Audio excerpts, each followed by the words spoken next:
mbokk yi koor gi bokk na luñ ci war a sante borom bi subhanahu wa taala mooy suñuy bàkkaar yu bari. ku ci nekk ci ñun yenn na ay bàkkaar yoo xamante ni bu la ci dee fekkee du neex, boo ci dajeeg borom subhanahu wa taala sa bàmmeel dina metti, yàlla na yàlla yërëm, bés penc na gën a ti metti. moo tax koor gi bokk na ci xéewal yi mooy borom bi subhanahu wa taala da ciy jéggale ay bàkkaar.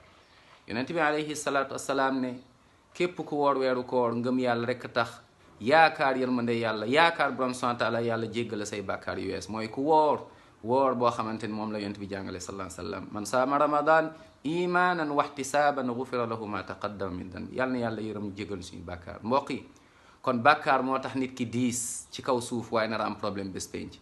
lan moo génnee suñu maam Adam ak suñu maam Hawa alayhim assalaam aljanna? moom mooy bàkkaar. subhanallah.